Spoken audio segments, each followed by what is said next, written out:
میرے ہسبینڈ کہتے ہیں کہ میری بات سمجھ رہے ہیں؟ اسلام اتنا وہ نا یعنی ہر ایک کو پھینک دینے والا مذہب نہیں ہے.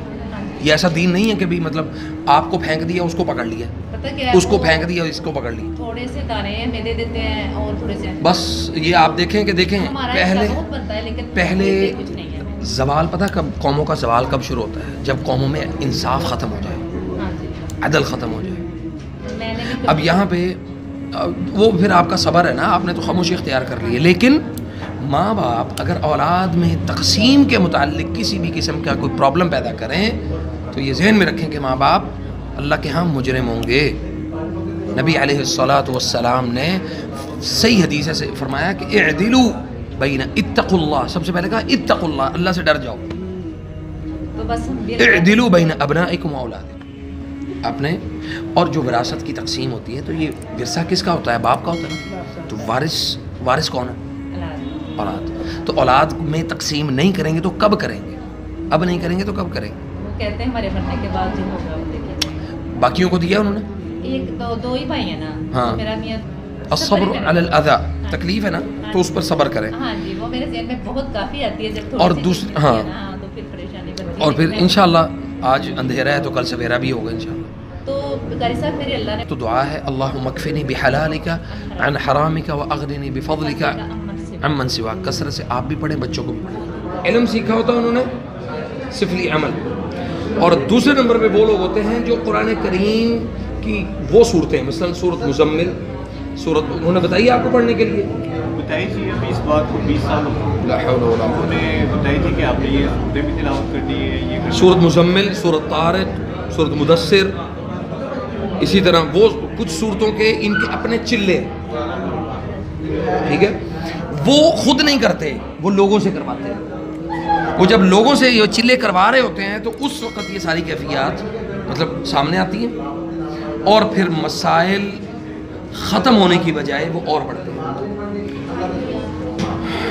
اس میں سے مٹی اور کیل اور پرانی چیزیں اور کچھ تعویذ کے 2-3 ٹکڑے اس طرح کی چیزیں نکالنا, یہ وہ جنات کرتے ہیں جو انہوں نے ان صورتوں کے ذریعے سے یہ قابو کیا ہوتا ہے. مثلا اب یہ سوال ہے بڑا عجیب کہ بھئی قرآن کریم کی صورتوں سے کیسے؟ دیکھیں, ایک ہے کہ آپ قرآن کریم کو روٹین میں پڑھتے ہیں, 10 آیات پڑھ لی, کبھی 20 پڑھ لی, کبھی 10 پڑھ لی, کبھی 50 پڑھ لی, کبھی 2 صفحے پڑھ لیے. لیکن بعض لوگ قرآن کریم کو مخصوص کر کے وہ پھر پڑھتے ہیں تو اس کے ساتھ یہ چیزیں وائرل ہو جاتی ہیں, خرابی کی طرف جاتی ہیں. ادھر اسی جاندے نہیں. وظائف اینے اسی کثرت نہ کرنے ہیں, اینے کثرت نہ کر رہے ہیں. صحیح گل ہے, میں منع نہیں کر رہا, لیکن بوجھ نہ بڑھاؤ, دماغی طور تے انہوں برڈن نہ بناؤ کہ میں اے کرنا تے میرا کام ہونا. آٹومیٹک ایزینچ رکھنا کہ جدوں ایک کیفیات ہوندی ہیں کسی بھی گھر چ, یا تے بعض دفعہ اس طرح ہوتا ہے کہ وہ جنات جڑے یعنی شیاطین نہیں انہوں کہہ سکتے, شیطان صفت جنات نہیں کہہ سکتے انہوں, وہ جنات جڑے انسان مبتدعین یعنی بدعات اور خرافات وال لے کے جان والے نے, ہے کہ مسلمان نے, ہیں مسلمان, لیکن وہ جنات ان کا کام یہ ہے کہ بھئی انسان کو صحیح دین سے ایک سائیڈ پہ رکھنا ہے. بندے نو لگے گا جی میں دینی کام کر رہے ہیں, میں قرآن اور حدیث کے مطابق ہی سارا کچھ کری جا رہے ہیں, لیکن وہ ایکچول جڑی نا وہ صحیح معنی ہے, چونکہ نبی صلی اللہ علیہ وسلم نے وہ عمل دسیا ہی نہیں تو وہ بندہ وہ کری جاوے منو دسو فائدہ ہوئے گا وہ نہیں فائدہ ہوئے گا. وہ فائدہ اس ٹائم ہونا ہے جب نبی صلی اللہ علیہ وسلم نے منو ایک عمل دسیا, میں وہ عمل کر رہے ہیں اور او دے واسطے میں درمیان کسی نے نہیں پایا کہ بھئی ہاں جی میں فلانے کو اجازت لے کے میں کام کروں.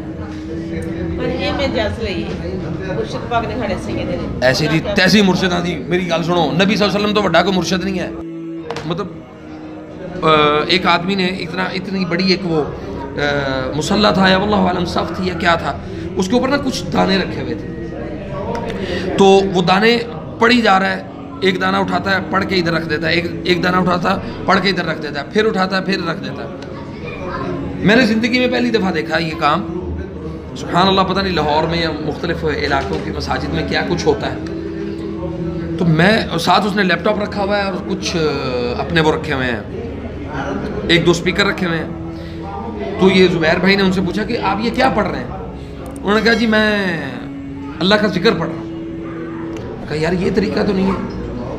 نبی صلی اللہ علیہ وسلم نے پڑھنے کا طریقہ یہ بتایا، سبحان اللہ، الحمدللہ، ولا الہ الا اللہ، واللہ اکبر، استغفر اللہ. یہ انگلیوں کے پوروں کے اوپر آپ پڑھو، اللہ آپ کو زیادہ اجر دے گا. اور ساتھ ہی اس نے پہلا سوال یہ کیا کہ کیا یہ میں غلط کر رہا ہوں؟ اگر اللہ کا نام لینا غلط ہے تو میں چھوڑ دیتا ہوں. اب یہ مطلب اس طرح کی کانسپریسی لوگوں کے اندر یہ نا ڈیولپ ہو گئی ہے کہ یار آپ اللہ کے ذکر سے منع کر رہے ہو. حالانکہ نبی صلی اللہ علیہ وسلم نے فرمایا من عمل عملا لیس علیہ امرنا فہو رد کر دیا جاتا ہے، اللہ اس کو قبول ہی نہیں کرتا. اتنی بات کرنے کی دیر تھی تو وہ بندہ غصہ کر گیا. اور یہ ہے جی کثرت وظائف کی وجہ سے یا مساجد کے تقدس کو پامال کر کے نبی صلی اللہ علیہ وسلم کی اطاعت سے نکل کے جب یہ کام آپ مساجد میں میں نے حرم میں بیٹھے ہوئے لوگوں کو دیکھا. حرم میں مکہ کے اندر لوگ بیٹھے وظائف کر رہے ہیں، بڑی بڑی تسبیح ہاتھ ہیں ان کے ہاتھوں میں اور وہ وظائف کر رہے ہیں. کیوں کر رہے ہیں؟ کہ جی ہمارے ساتھ کوئی چیز فکس ہو جائے، کوئی موکل آ جائے، کوئی جنات ہمارے ساتھ کام پہ لگ جائیں. ہم جناب ایون غلاف کعبہ کے اندر جو ہے نا وہ تعویذ رکھتے ہوئے لوگوں کو دیکھا.